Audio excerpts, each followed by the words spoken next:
Hey, sir, what's the worst financial decision you ever made? That's a really good question. I would say I'm as a 55-year-old male, and actually even working in financial services over 30 years. The worst decision that I made as a young adult in my early 20s was not being financially informed. Let me give you an example of that. Not being financially informed starts with foundation for one, and knowing how your money works, and also how creating value to make that money work for you. Most of clients that I see that are trying to get ahead, if they're looking at 10 to 20 years into retirement, most of them have a lot of debt liability.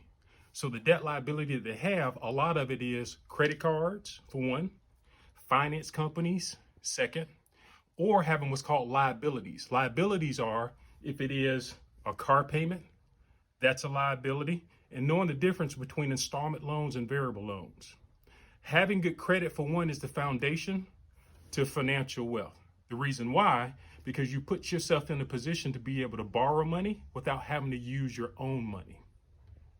And if you have to borrow money, your terms are different in reference to the rate that's offered. So for someone like me that I have over an 800 credit score, someone like me, I can go out and borrow anything that I need, where I've got companies that are actually approaching me to saying, hey, based upon your credit criteria, we want to give you money.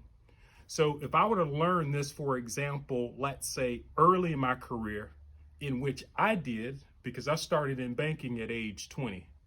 And as a registered financial consultant, now I'm over 30 years in financial services. So I started out 18 years in banking as a VP business banker and working with clients and helping them and giving them advice in reference to where to position themselves and making the right decisions, even those business owners as well, when it's time for them to borrow money. It all starts with credit criteria, even now. So even if you're cross-collateralizing, and this is kind of broad, even if you're cross-collateralizing, for example, a loan, you go to the bank and say, hey, I'm a business owner. I need to borrow $10,000, $20,000. A lot of times where they start first is your credit criteria, and then they build up from that. So knowing in reference to early, putting yourself in a position where, for one, credit first, to be able to borrow money when you need it, but also have more flexibility and opportunity when it's time to do things that you need to do to get yourself in a better place financially. Then it's creating wealth for your family.